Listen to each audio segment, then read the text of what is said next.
Hello everyone, welcome back to another video. तो इस video में हम लोग बात करने जा रहे हैं फेवरेट चैप्टर इलेक्ट्रोमैग्नेटिक वेव्स।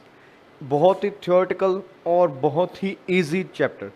बस दो चार बातों पर बेस्ड ये कंप्लीट चैप्टर आपका, और पूरे का पूरा वीडियो नीट 2025 को टारगेट करेगा कि कैसे कैसे क्वेश्चंस आपके सामने आ सकते हैं और अब तक कैसे कैसे क्वेश्चंस आए हुए हैं, और उन क्वेश्चंस को अटेम्प्ट करने के लिए कौन से थ्योरेटिकल कॉन्सेप्ट्स या कौन से थ्योरेटिकल फॉर्मूलाज की आपको असेंशियल नीड है। हम उन्हीं पर बात करेंगे, ज़्यादा कुछ बकवास नहीं करेंगे। जस्ट एक ओवरव्यू लेंगे, कौन कौन सा टॉपिक आपके काम का है, उसमें क्या फॉर्मूला है, बस that is it for us. और उसके बाद हम करेंगे PYQs। ऑलराइट, तो स्टार्ट करते हैं शुरू के टॉपिक से। तो देखो क्या गिवन है, कहाँ से स्टार्ट है, क्या बातें हैं। चलिए, सबसे पहले इंट्रोडक्शन है। इंट्रोडक्शन से पहले एक ज़रूरी बात, क्या हम जो हमारी EM वेव्स हैं वो बन कैसे रही हैं। How EM waves are produced. How EM waves are produced, कि EM वेव्स बन कैसे रही हैं। तो उसका एक सिंपल सा स्ट्रेट और साफ जो आंसर है, that is due to accelerating charges. Due to accelerating charges और ऑसिलेटिंग चार्जेस और ऑसिलेटिंग चार्जेस। जब कोई भी चार्ज एक्सिलरेट करे, एक्सिलरेट मीन्स उसकी वेलोसिटी में चेंज आ रहा है कंटिन्यूसली, या फिर वो ऑसिलेट करे, तो वो प्रोड्यूस करेगा EM वेव्स। बस तुम्हारे लिए इतना ही काम का है प्रोडक्शन के बारे में। EM वेव्स कैसे बन रही हैं, ऐसे बन रही हैं। एक्सिलरेट करता है कोई चार्ज पार्टिकल, या फिर कोई चार्ज पार्टिकल ऑसिलेट कर रहे हैं, तो आपके पास बनती हैं EM वेव्स। अब EM वेव्स देखने में कैसी हैं, वो कैसे चलती जा रही हैं, अब उस पर बात करते हैं। तो ये पूरे का पूरा जो डायग्राम है वो आपको यही बात बताता है। तो देखो एक्चुअली में बात है क्या।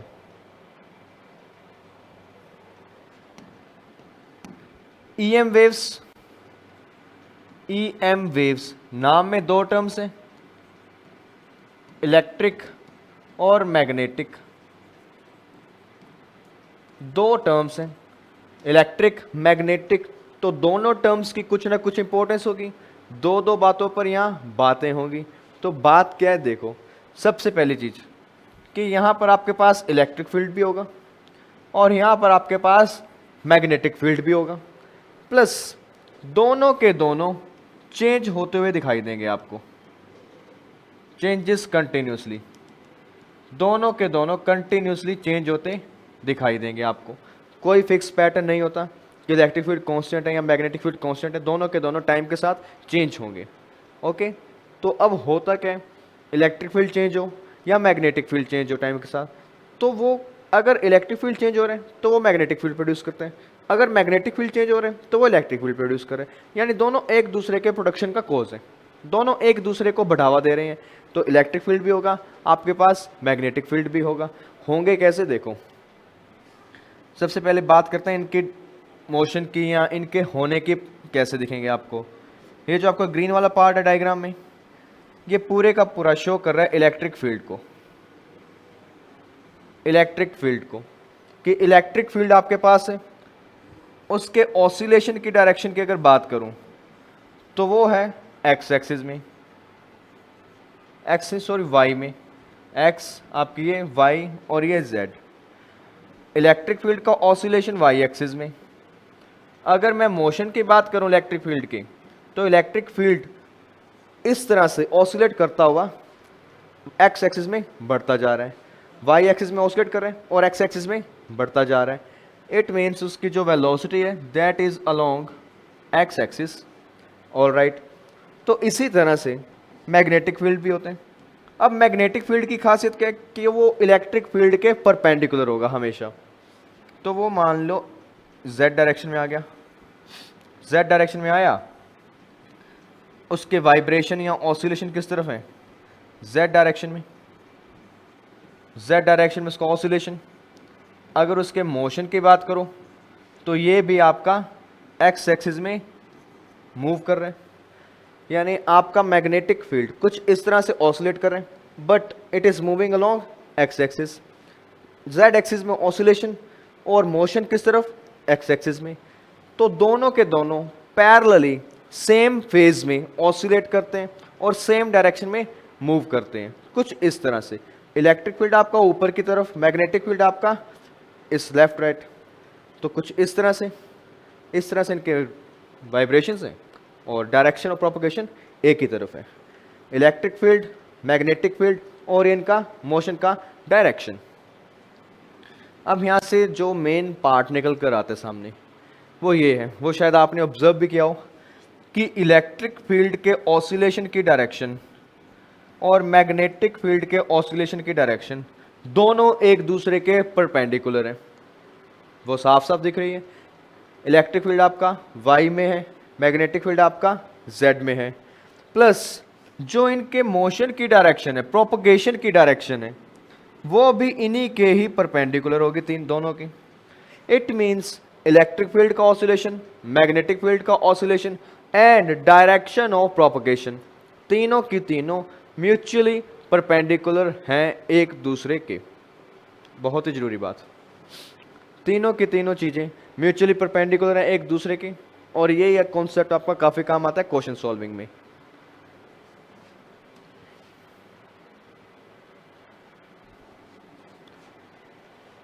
यही बातें यहां कुछ की होंगी, देखो।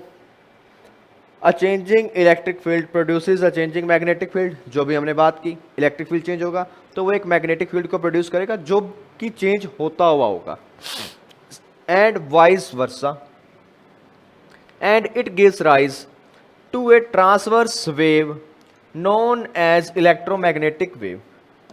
तो ये सारे का सारा प्रोसेस एक वेव को जन्म देता है, और उस वेव का नाम क्या है, इलेक्ट्रोमैग्नेटिक वेव। इलेक्ट्रोमैग्नेटिक वेव क्यों, क्योंकि उसमें इलेक्ट्रिक कंपोनेंट, मैग्नेटिक कंपोनेंट दोनों के दोनों हैं। उसके बाद the time varying electric field and magnetic field mutually perpendicular to each other, also perpendicular to the direction of propagation. Electric field का ऑसिलेशन, मैग्नेटिक फील्ड का ऑसिलेशन और वेलोसिटी की डायरेक्शन, तीनों के तीनों म्यूचुअली परपेंडिकुलर हैं। Thus, the EM wave consisting of sinusoidally time-varying electric field and magnetic field acting at right angle to each other as well as right angle to the direction of propagation, वही बात वापस repeat की गई है। तो basic था EM wave का। EM wave produce कैसे होगी, एक्सलेटिंग चार्जेस से या फिर ऑसिलेटिंग चार्जेस से। दिखती कैसी है, कुछ इस तरह से। उसमें इलेक्ट्रिक फील्ड भी होगा ऑसिलेट करता हुआ, मैग्नेटिक फील्ड भी होगा ऑसिलेट करता हुआ, और दोनों के दोनों ऑसिलेट करते हुए एक ही डायरेक्शन में मूव करते हैं। अब कुछ और बातें, और बातों में ये बात हमारे काम की नहीं है, एग्जाम में इसकी जरूरत आपको नहीं पड़ेगी। मैं सिर्फ वही पॉइंट्स करवाऊंगा जो एग्जाम पॉइंट ऑफ व्यू से असेंशियल है आपके लिए। तो कौन से पॉइंट पर बात करेंगे, देखो इस पर बात करते हैं। EM waves can travel through vacuum with speed of light c। EM waves जब वैक्यूम में ट्रैवल करेंगी तो उनके पास जो स्पीड होगी that will be equal to c, और c को आप सब लोग जानते हैं 3 × 10⁸ मीटर पर सेकेंड। ओके, और c का यहाँ एक फॉर्मूला भी मैंशनड है, which is c is equals to 1/√μ0 ε0। Mu naught आपको पता होगा, permeability of vacuum. Similarly epsilon naught permittivity of vacuum. तो दोनों बातें आपको पता है। अब आगे स्पीड ऑफ लाइट से ट्रेवल करेंगी और स्पीड ऑफ लाइट का वैल्यू आपको गिवन है। Next, the electric and magnetic fields of an EM wave are perpendicular to each other. वो हम बात कर चुके हैं कि electric field, magnetic field perpendicular होंगे, and they are perpendicular to direction of propagation, और प्रोपगेशन की डायरेक्शन के भी परपेंडिकुलर हैं, कुछ नया नहीं है इसमें। Hence these are transverse wave. हाँ, एक बात और, ये ट्रांसवर्स वेव्स हैं। क्यों? क्योंकि इनका डायरेक्शन ऑफ प्रोपगेशन और ऑसिलेटरी डायरेक्शन ये सब के सब परपेंडिकुलर हैं। It means it is a transverse wave. दो वेव्स होती हैं, लॉन्गिट्यूडनल और ट्रांसवर्स, तो ये ट्रांसवर्स वेव का पार्ट है।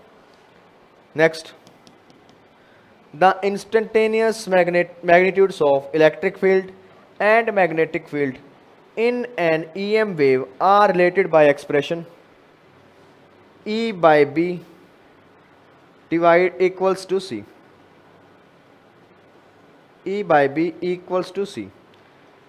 किसी भी EM वेव में इलेक्ट्रिक फील्ड का मैग्नीट्यूड, मैग्नेटिक फील्ड का मैग्नीट्यूड, दोनों को आप डिवाइड करोगे तो हमेशा किसके बराबर आएंगे? C के, which is speed of light. Alright, तो कुछ बातें हुई हैं अभी, अब आगे की बातें। The electric and magnetic fields of a sinusoidally plane EM wave propagating in positive x direction can also be written as this। और हमें पता है कि आपके पास जो इलेक्ट्रिक फील्ड था वो साइनोसॉइडली यानी साइन वेव की फॉर्म में मूव कर रहा था, तो आप उसको कुछ इस तरह से भी लिख सकते हो, where EM is maximum value of electric field, maximum electric field, BM यहाँ पर क्या है? Maximum magnetic field, maximum magnetic field, और साइन आपको बता रहा है कि साइन वेव की फॉर्म में मूव करते हैं। कुछ नहीं है इसमें ज़्यादा समझने लायक, बस आपको ये ध्यान देना था वैसे। और कुछ इस तरह से आप इलेक्ट्रिक फील्ड को, मैग्नेटिक फील्ड को रिप्रेजेंट करते हो EM वेव्स के अंदर। अब कुछ इसमें ये भी फॉर्मूलाज गिवन है कि ये जो ओमेगा होता है वो आपका एंगुलर फ्रीक्वेंसी को आप लिखते हो 2π इंटू फ्रीक्वेंसी, K को आप लिखते हो 2π/λ, कुछ ये बातें हैं। अब बात आती है ट्रांसवर्स नेचर की, तो वो वही बात है कि इलेक्ट्रिक फील्ड परपेंडिकुलर होगा, मैग्नेटिक फील्ड परपेंडिकुलर होगा, वेलोसिटी भी परपेंडिकुलर होगी, वो वही बातें बार बार रिपीट की गई हैं। ऑलराइट, तो अब आगे,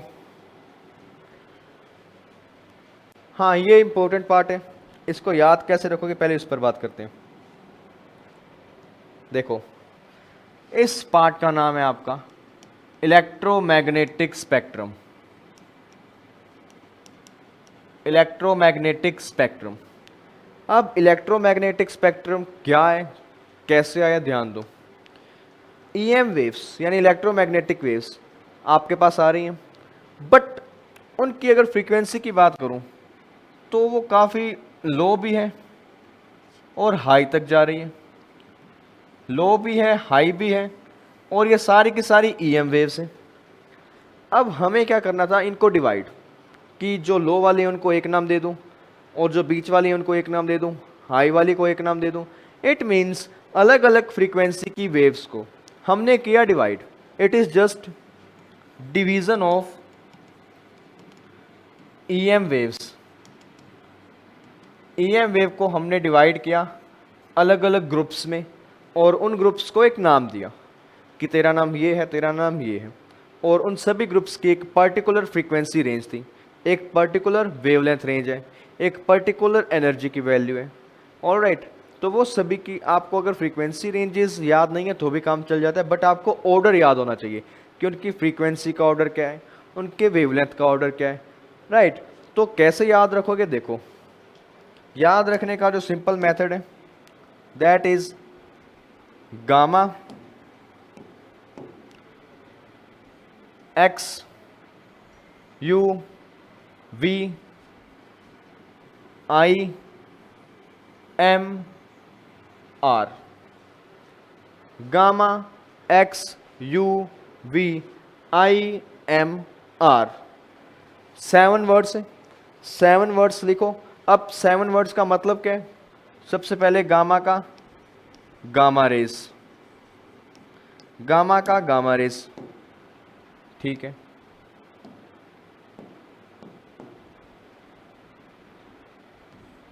गामा का गामा रेज, एक्स का एक्स रेज, यू का ultraviolet rays, ultraviolet rays, V for visible light, V for visible light, I for infrared rays या इंफ्रारेड वेव्स बोल सकते हो, कुछ भी बोल दो। M for microwaves, R for radio waves. यानी आपने पूरे इलेक्ट्रोमैग्नेटिक वेव्स के जो ग्रुप था कंप्लीट, उसको डिवाइड किया इन 7 पार्ट्स में। 7 पार्ट और 7 के 7 की कुछ ना कुछ स्पेसिफिक वैल्यू है फ्रीक्वेंसी की। मैं फ्रीक्वेंसी की वैल्यू पर बात नहीं करूंगा, मैं सिर्फ बात करूंगा उनके ऑर्डर पर कि फ्रीक्वेंसी का ऑर्डर क्या होगा। तो फ्रीक्वेंसी खुद से आप सोच सकते हैं, किसी भी वेव की या रे की फ्रीक्वेंसी हाई होना, इट मीन्स उसकी एनर्जी भी हाईएस्ट होना। जितनी ज़्यादा फ्रीक्वेंसी उतनी ज़्यादा एनर्जी। अब कॉमन सेंस है, एक्सरे, गामा रे हम सब ने नाम सुने और ये भी सुने काफ़ी खतरनाक होती हैं। जो खतरनाक चीज़ है उसके पास एनर्जी उतनी ज़्यादा होगी। इट मीन्स इनकी फ्रीक्वेंसी हाई होगी और फ्रीक्वेंसी लो होगी। तो मतलब क्या हुआ, जब आप फ्रीक्वेंसी का ऑर्डर देखते हो फ्रीक्वेंसी, तो सबसे हाईएस्ट इसकी और हाई से लो का ऑर्डर है आपका ये, high to low. Highest gamma, lowest radio wave. तो मैं कह सकता हूं frequency for gamma is highest, उससे कम फ्रीक्वेंसी ऑफ एक्सरे, उससे कम फ्रीक्वेंसी ऑफ यूवी लाइट, उससे कम फ्रीक्वेंसी ऑफ विजिबल लाइट, उससे कम फ्रीक्वेंसी ऑफ इंफ्रारेड, उससे कम फ्रीक्वेंसी ऑफ माइक्रोवेव, उससे कम फ्रीक्वेंसी ऑफ रेडियो वेव। तो ये एक फ्रीक्वेंसी का पैटर्न है। फ्रीक्वेंसी गामा रे की सबसे हाई, फिर एक्सरे, फिर ultraviolet, visible, infrared, micro, radio, सबकी सब आ गई। फ्रीक्वेंसीज की हाई होगी। अब उसके बाद में फ्रीक्वेंसी का ऑर्डर हमारे पास है, तो और तुम्हें क्या पता होना चाहिए यहां,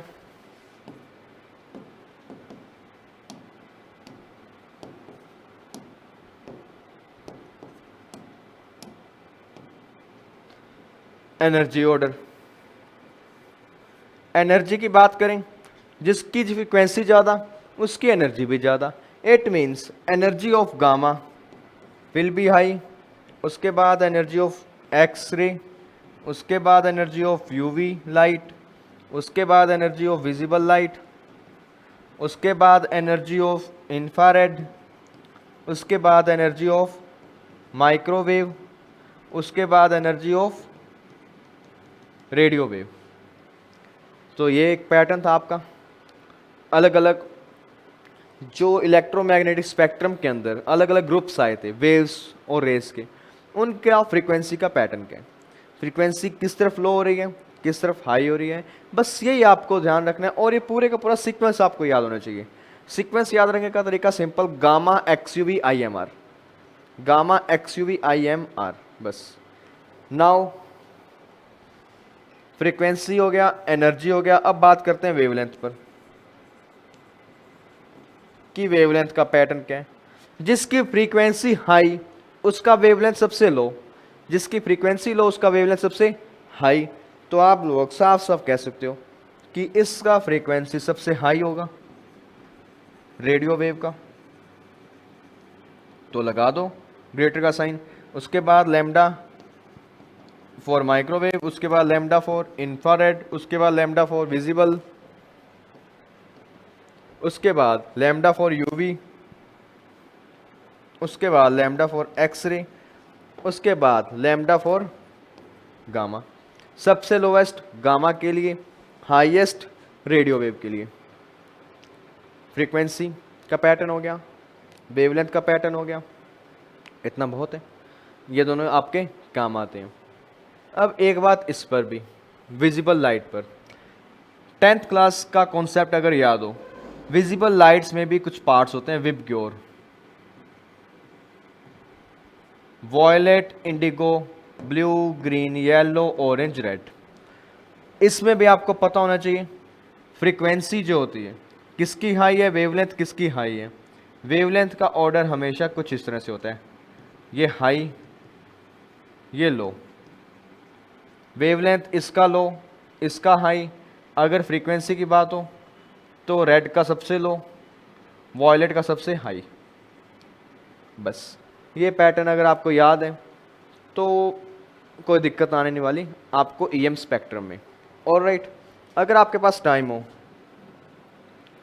तो आप ये स्टडी कर सकते हैं किसी भी रेफरेंस बुक का यूज़ करके कि अलग अलग जो आपके पास रेज हैं, वेव्स हैं, वो किसने डिस्कवर की, वो कहाँ यूज़ हो रहे हैं।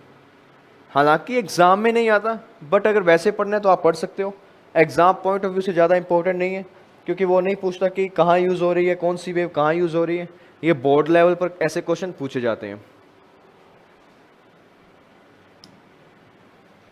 और सेम ये रहा गामा, एक्सरे, यूवी रे, यहाँ भी बातें हो चुकी हैं। यहाँ भी आपको यही बताया गया कौन सी रे है, कैसे प्रोड्यूस हुई, उसके यूजेस के। बट हमें इससे मतलब ही नहीं है, हमारा जो काम था वो हमने कर दिया। हमने सभी पैटर्न को डिस्कस कर लिया, फ्रीक्वेंसी रेंजेस और वेवलेंथ का आइडिया हो गया किसका हाई है किसका लो है। बस इतना इनफ है आपके लिए टू अटेम्प्ट क्वेश्चंस। तो अब क्वेश्चन वाले पार्ट पर चलते हैं। और क्वेश्चन वाले पार्ट पर जाने से पहले एक बार हमारी टूल किट पर एक नज़र डालते हैं कि हमारे टूल में आखिर है क्या क्या। टूल किट में आपके पास सबसे पहला फॉर्मूला तो ये आता है, C is equals to 1/√μ0 epsilon naught. और ये फॉर्मूला आपका वैलिड है इन वैक्यूम। जब मान लीजिए कोई आपके पास अदर मीडियम है, इन एनी अदर मीडियम, वहां आपसे पूछे कि what will be the speed of EM wave, तो फॉर्मूला यूज करोगे 1/√μm एप्सिलॉन m। म्यू क्या चीज है, परमिएबिलिटी, परमिएबिलिटी ऑफ मीडियम, जिस मीडियम में आप ईएम वेव को प्रोपगेट कर रहे हो। एप्सिलॉन m क्या है आप यहाँ पर, permittivity of EM wave, sorry EM wave नहीं, मीडियम, परमिटिविटी ऑफ मीडियम। एक फॉर्मूला ये हो गया। एक फॉर्मूला ये भी तुम्हारे काम का है, E0/B0 is equals to C, magnitude of electric field divide by magnitude of magnetic field equals to C। ये फॉर्मूलाज हो गए। और ये हो गया, ये हो गया, ये हो गया। इतने फॉर्मूलाज इनफ है। और एक बात आपको ये पता होना चाहिए कि इलेक्ट्रिक फील्ड का ऑसिलेशन, मैग्नेटिक फील्ड का ऑसिलेशन और वेलोसिटी, तीनों के तीनों म्यूचुअली परपेंडिकुलर होते हैं एक दूसरे के। इतनी बातें आपको पता है तो आपको दिक्कत नहीं आने वाली। इतनी बातों से ही मैं आपको सारे के सारे क्वेश्चन अटेम्प्ट करके दिखाऊंगा।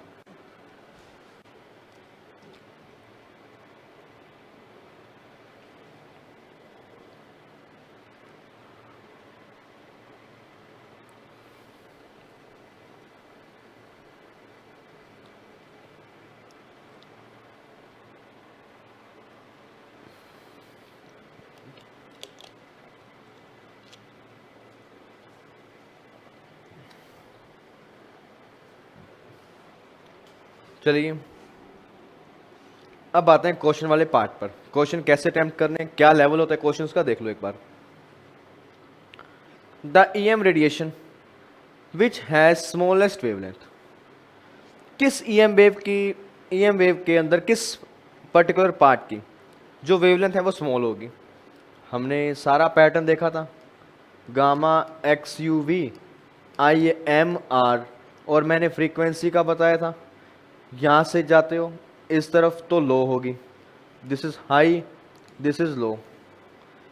और जब आप बात करते हो वेवलेंथ की तो वेवलेंथ में आप बोलते हो this is high, this is low, high और लो। तो लो कहाँ आई आपके पास, गामा में। और मुझे क्या बताना है, स्मॉलेस्ट वेवलेंथ, तो gamma will be your answer, gamma rays.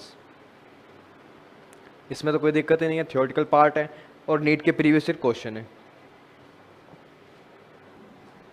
तो देखो, the property which is not of an EM wave travelling in free space is, तो ये बताओ इनमें से कौन सी प्रॉपर्टी EM वेव की नहीं है।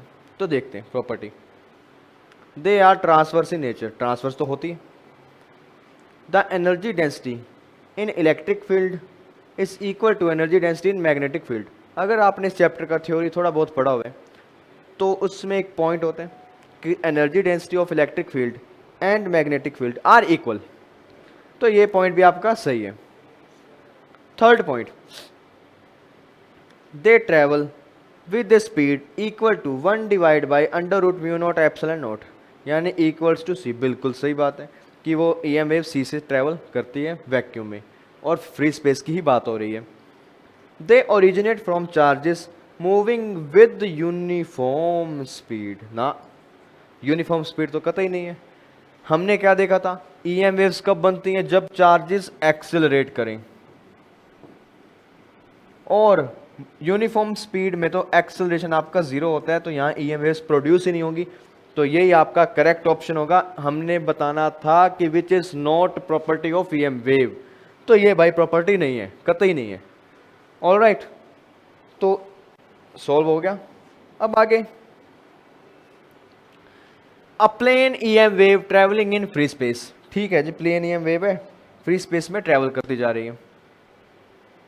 Electric field components oscillate with frequency given, frequency आपको गिवन है इलेक्ट्रिक फील्ड की, आपको एम्पलीट्यूड भी गिवन है, आपको E का वैल्यू गिवन है 48 volt per metre. Then amplitude of oscillating magnetic field, तो आपको बताना है B क्या होगा। अगर आपको इन दोनों के बीच का रिलेशन याद हो तो ये होता था, then B will be equal to E divide by C।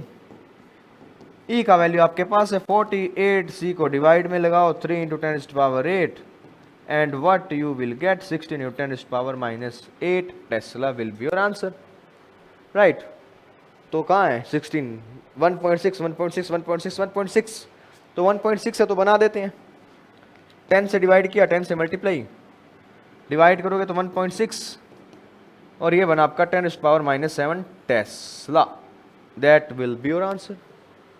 Simple वही फॉर्मूला, ये लो, कोई दिक्कत नहीं, इसी फॉर्मूला को यूज करना था। इजी क्वेश्चन है और ऐसे क्वेश्चन आपके EM वेव से अपीयर होते हैं, बस आप कुछ 2-4 फॉर्मूलास को तैयार करके चले जाओ। अब आगे, magnetic field of a plane EM wave is given as, magnetic field आपको गिवन है, मैग्नेटिक फील्ड का मैग्नीट्यूड और डायरेक्शन वगैरह की बातें करी हुई हैं यहाँ पर। तो आपको बताना है इलेक्ट्रिक फील्ड क्या होगा, इलेक्ट्रिक फील्ड की इक्वेशन। तो सबसे पहले आपको पता होना चाहिए कि इलेक्ट्रिक फील्ड का मैग्नीट्यूड क्या होने वाला है। इलेक्ट्रिक फील्ड का magnitude E by B equals to C, ये फॉर्मूला सबने पढ़ा हुआ है। तो electric field will be equal to C into B, E equals to C 3 into 10⁻8, B आपको गिवन है 3 into 10⁻8, then E will be equal to what 9 newton per coulomb, या कह लो वोल्ट पर मीटर। E तो तुम्हारा आ गया ये। अब इसके बाद आगे की बात, ये ऑप्शन तुम्हारा गलत, सॉरी यही ऑप्शन, यहाँ एक ऑप्शन बचा ये और एक ये, 3 इंटू 10⁻8 गलत, 3 इंटू 10⁻8 गलत। अब इन दोनों में क्या क्या चीजें अलग आ रही हैं वो देखते हैं। तो देखो, इक्वेशन है यहाँ कोस और यहाँ साइन। अब मुझे ये भी पता है कि जब आपके पास EM वेव प्रोड्यूस हो रही थी, आपने ऑब्जर्व किया होगा कि EM वेव का जैसा पैटर्न था exactly same to same magnetic field का पैटर्न था। इलेक्ट्रिक फील्ड और magnetic field same pattern show करते थे। तो जो इक्वेशन ये थी सेम टू सेम, ऐसी इक्वेशन इलेक्ट्रिक फील्ड के केस में भी आएगी, आ गई। और उसकी डायरेक्शन J कैप भी नहीं होगी, X भी नहीं होगी, वो होगी Z में, और ये भी है। ये ऑप्शन तुम्हारा गलत है, तो ये तुम्हारा ऑप्शन करेक्ट बन गया। You can choose this option. Alright, तो आगे चलते हैं। The ratio of magnitudes of magnetic field and electric field intensity of a plane EM wave in free space is what, तो आपको बताना है magnetic field divide by electric field, उन दोनों का रेशो क्या होता है। तो सिंपल है, ई बाई बी आपके पास फॉर्मूला था सी के बराबर, तो इन दोनों का रेसिप्रोकल करोगे क्या आएगा 1/c, और यही तुम्हारा आंसर 1/c। म्यू नॉट आपके पास है, एप्सिलॉन नॉट आपके पास है, तो ये तुम्हारा आंसर, कुछ नहीं था इसमें। ऑल राइट, तो चलो आगे। When light propagates through a material medium of relative permittivity epsilon r, epsilon r आपको गिवन है, और रिलेटिव परमिएबिलिटी म्यू आर भी आपको गिवन है, then the velocity of light v will be what. शुरू में नीट के PYQs स्टार्ट करने से पहले मैंने कुछ टॉपिक्स और फॉर्मूलाज रिपीट किए थे, और उन फॉर्मूला में एक फॉर्मूला ये भी था कि जब कोई EM वेव किसी अदर मीडियम में होती है, इन एनी मीडियम, तब आप बोलते हो कि उसकी जो स्पीड है वो होगी v, और उसका फॉर्मूला होता है 1/√epsilon ऑफ मीडियम इनटू में म्यू ऑफ दैट मीडियम। तो इसका यूज़ करते हुए हमें बताना है कि उसकी वेलोसिटी क्या होनी चाहिए। तो देखो, एप्सिलॉन आर आपके पास है, म्यू आर आपके पास है। अगर इनके फॉर्मूलाज याद हो, epsilon r equals to epsilon m divide by epsilon naught, mu r is equals to mu m divide by mu not. Epsilon m की आपके पास वैल्यू कितनी आई, epsilon r multiplied epsilon naught. Mu m की value आपके पास कितना आया, mu r into mu naught. दोनों को यहाँ इंसर्ट करवाओ, v will be equal to 1/√epsilon r epsilon naught mu are mu m, sorry mu R mu not. अब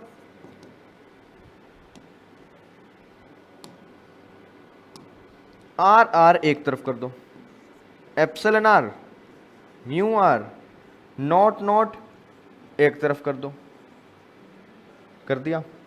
उसके बाद में हमें पता है कि ये किसके बराबर थी, c के, और डिवाइड में क्या आ रहा है, एप्सिलॉन आर म्यू आर। तो that will be your answer. क्या कहीं है, तो ये रहा, D option is your answer. साफ है, इजी, और वही फॉर्मूलाज हुए हैं जो बताए थे। तो अगले क्वेश्चन पर चलो। अगला क्वेश्चन क्या कहता है, देखते हैं।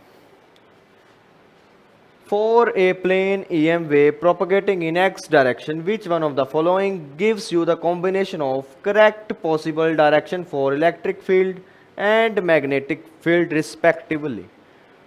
तो आपको बताना है, अगर EM वेव की डायरेक्शन x एक्सिस में है, तो बताओ इलेक्ट्रिक फील्ड की डायरेक्शन क्या होगी, मैग्नेटिक फील्ड की डायरेक्शन क्या होगी इन ऑप्शन में। मुझे एक बात पता है, इलेक्ट्रिक फील्ड, मैग्नेटिक फील्ड और V सब के सब क्या होते हैं, 90 डिग्री पर म्यूचुअली परपेंडिकुलर। तो E और B की जो डायरेक्शंस आएंगी, उन दोनों के बीच का एंगल 90। तो अगर आपको याद हो, E dot B will be equal to what, EB cos 90, और cos 90 0। मतलब क्या, अगर मैं E और B का डॉट प्रोडक्ट कर दूं तो वो किसके बराबर आएगा, 0 के। तो जिस ऑप्शन में ये कंडीशन सेटिस्फाई हो वो हमारा करेक्ट ऑप्शन।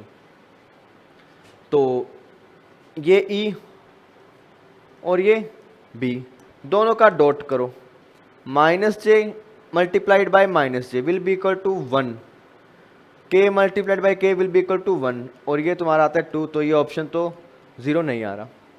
अब दूसरा, j प्लस के डॉट j प्लस के, J1 और यहाँ 1, तो ये हुआ 1 प्लस K1 तो ये हुआ 1, तो ये आते हैं आपका 2, और ये भी ऑप्शन नहीं बना।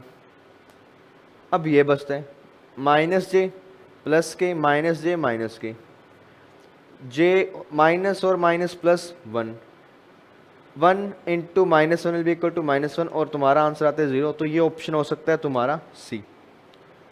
अगर और चेक करना है तो D को चेक करो, J के minus J minus K, J minus J minus one, K minus K minus one, that will be equal to -2। तो ये भी तुम्हारा ऑप्शन नहीं है। ऑप्शन कौन सा आया? ये वाला। ऑलराइट, तो सिंपल और साफ साफ वही कुछ बेसिक्स यूज हुए। और सबसे कॉमन बात मैंने बताई थी कि इलेक्ट्रिक फील्ड, मैग्नेटिक फील्ड और वेलोसिटी सब के सब क्या होते हैं? एक दूसरे के perpendicular. Next, the ratio of contributions made by electric field and magnetic field components to intensity of an EM wave।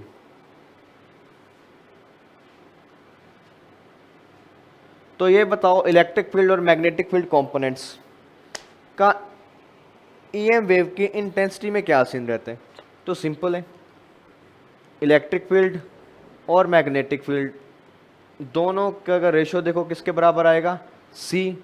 और मुझे क्या देखना है? इलेक्ट्रिक फील्ड और मैग्नेटिक फील्ड के कंपोनेंट्स को देखना है, तो आपका आंसर आना चाहिए C/1। बस ये तुम्हारा आंसर, साफ साफ। इलेक्ट्रिक फील्ड और मैग्नेटिक फील्ड को डिवाइड करो, क्या आएगा? C/1। और यही था आंसर, और कुछ नहीं था इसमें।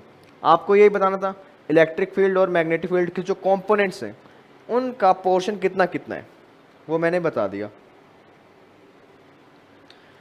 Which colour of light has longest wavelength? Colours की बात हो रही है, तो कलर्स का सीन याद है, विबग्योर, राइट। अब विबग्योर में भी क्या होता है? वेवलेंथ वॉयलेट से स्टार्ट होती है, रेड की तरफ बढ़ती जाती है। This is high, this is low. तो मैं कह सकता हूं कि लॉन्गेस्ट किसकी होगी? रेड कलर की। और रेड तुम्हारा answer. Theoretical question 10th class का क्वेश्चन है, और ऐसे क्वेश्चन तुम्हें नीट में पूछे जा रहे हैं। नया क्वेश्चन देखिए क्या कह रहे हैं। An EM wave is propagating in a medium with velocity I cap में है। वेलोसिटी की डायरेक्शन आपके पास आई कैप है। The instantaneous oscillating EM wave is along +y axis. तो जो EM वेव का इलेक्ट्रिक फील्ड है उसकी जो डायरेक्शन है that is along +x axis, यानी प्लस का j कैप। तो भैया ये बताओ मैग्नेटिक फील्ड का डायरेक्शन कौन सा होना चाहिए? वेलोसिटी आई में, इलेक्ट्रिक फील्ड जे में है। तो जो आपका बचा हुआ मैग्नेटिक फील्ड है वो या तो +k में हो सकता है या फिर -k में हो सकता है, मतलब प्लस माइनस z एक्सिस कहीं भी। तो ये तुम्हारा आंसर होना चाहिए। ऑप्शन क्या है? -x direction, -y direction, +z direction. तो भाई साहब वो z में हो सकता है कहीं भी। वो +z में हम एक्यूरेटली नहीं बोल पाएंगे क्योंकि सभी एक दूसरे के परपेंडिकुलर हैं। तो हम कमेंट कर सकते हैं कि प्लस में भी हो सकते हैं, माइनस में भी हो सकते हैं। तो आपका आंसर आएगा k कैप वाला सीन।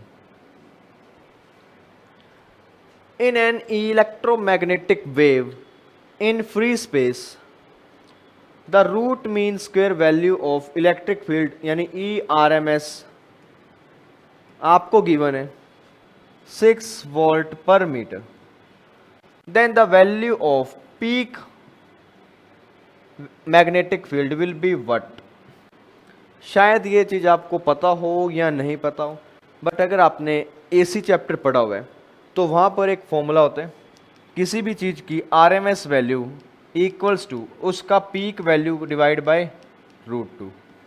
इस कॉन्सेप्ट का यूज़ करेंगे अपने यहाँ पर। आपको पता है अगर ERMS इतना है तो E0 की वैल्यू कितनी आएगी आपके पास? √2 multiplied by 6 volt per metre, right. और मुझे क्या फाइंड करना है? मैग्नेटिक फील्ड की पीक वैल्यू। तो भैया फॉर्मूला लगा दो, E0 divide by B0 equals to C। B0 will be equal to E0 divide by C। B will be equal to E0 की value 6 into √2 divide by C। तो ये कटा 3 से 2 पे, ये +8। B का वैल्यू आपका आया 2√2 यानी 1.4 इंटू 2 2.8 इंटू 10⁻⁻⁸ टेस्ला। क्या है कुछ ये रहा। और ये तुम्हारा आंसर। ERMS का थोड़ा सा कंसेप्ट यूज़ करना था, और ये कॉन्सेप्ट आपका AC चैप्टर में काफ़ी यूज़ होता है। अगर आपको नहीं पता तो ये अब ध्यान में रख सकते हो, ये formula root mean square value equals to E0 divide by √2, right. तो चलो अगले चैप्टर, अगले क्वेश्चन पर। अगला क्वेश्चन क्या करे देखो, out of the following options which one can be use to produce a propagating EM wave. तो कौन रिस्पॉन्सिबल होगा इलेक्ट्रोमैग्नेटिक वेव के प्रोडक्शन में? A chargeless particle, an accelerating charge, a charge moving at constant velocity, या फिर a stationary charge. तो chargeless particle तो कभी नहीं होगा, एक्सेलरेटिंग चार्ज होता है, चार्ज मूविंग कांस्टेंट वेलोसिटी नहीं, स्टेशनरी चार्ज नहीं। तो तुम्हारा करेक्ट ऑप्शन आ गया, राइट।